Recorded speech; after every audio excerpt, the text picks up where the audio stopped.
Once in a quiet village nestled between high mountains, there lived an old man named Marcus. He was known for his calm mind and peaceful heart.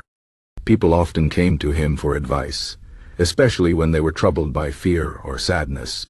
One day, a young man named Lucius visited Marcus. His face was pale, and his hands trembled as he spoke. "Marcus," he said, "I cannot stop thinking about death. The idea that one day I will no longer exist fills me with terror. How can I live peacefully when death is always waiting?" Marcus smiled gently and gestured for Lucius to sit beside him under a great oak tree. "Death is not the enemy you imagine," he began. "It is simply a part of life, like the falling of leaves in autumn. The fear you feel is not caused by death itself, but by your thoughts about it. Let me tell you a story that may help you see things differently. Long ago, in the great city of Rome, there was a philosopher named Seneca. He was a wise man who understood the nature of life and death better than most. Seneca believed that death was not something to fear, but something to accept with wisdom. He wrote many letters to his friends, teaching them how to face life's hardships, including the end of life itself. One of Seneca's closest friends, Lucilius, was also troubled by the thought of death. He wrote to Seneca, asking how he could free himself from this fear. Seneca replied with words that would echo through time. "Do you not see how many things you do, only because others do them? You fear death because others fear it. But have you ever stopped to ask yourself why?" Seneca explained that death is natural. Just as we do not weep over the setting sun, knowing it will rise again, we should not weep over the end of life. Death is not the opposite of life, but a part of it. A man who has lived well has nothing to fear, for he has filled his days with virtue and meaning.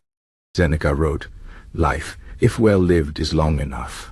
Marcus paused and looked at Lucius. "Do you understand?" he asked. "The problem is not death, but how we think about it. The more we resist the idea, the more power it has over us. But if we accept it as a natural part of existence, we can live freely without this heavy burden." Lucius frowned. "But how can I accept something so final? When I imagine my last breath, I feel only despair." Marcus nodded. "That is because you are seeing death as an end. But think of it differently. Imagine a river flowing endlessly toward the sea. The river does not fear disappearing into the ocean, for it becomes part of something greater. Death is like that. We do not vanish. We return to the universe that made us." He continued with another lesson from Seneca. The philosopher once compared life to a banquet.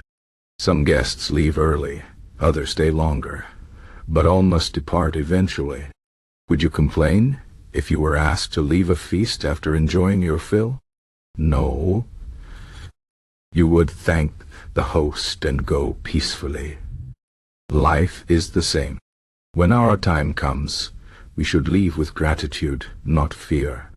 Lucius sat silently for a while, letting the words sink in. Then he asked, "But what if I feel I have not lived enough? What if I still have so much to do?"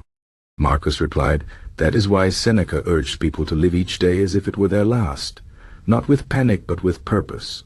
If you wake up every morning thinking, 'This could be my final day,' you will not waste time on trivial things. You will focus on what truly matters.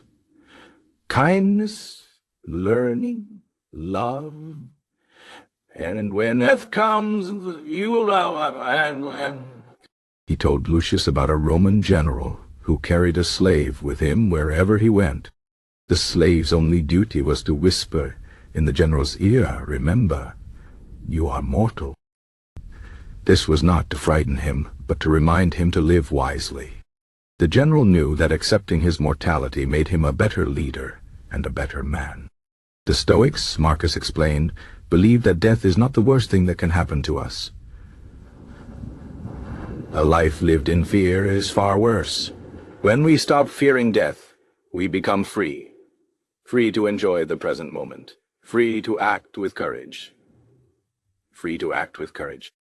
Lucius sighed. It is a difficult lesson, but I think I understand a little better now. Marcus smiled. Good. Do not expect to overcome this fear in one day. It takes time. But every time you feel afraid, remind yourself, death is not the enemy. The enemy is the fear that steals your joy. Practice gratitude for each day. Live with virtue, and when your time comes, you will meet it not as a prisoner, but as a free man. As the sun set behind the mountains, Lucius stood up, feeling lighter than before. He thanked Marcus and walked home, looking at the stars with new eyes. He knew the fear might return, but now he had the wisdom to face it. And so, the teachings of Seneca lived on, passed from one generation to the next. The art of accepting death was not about ignoring life, but about living it fully. For in the heart of Stoic wisdom was a simple truth: to die well, one must first learn to live well. The end.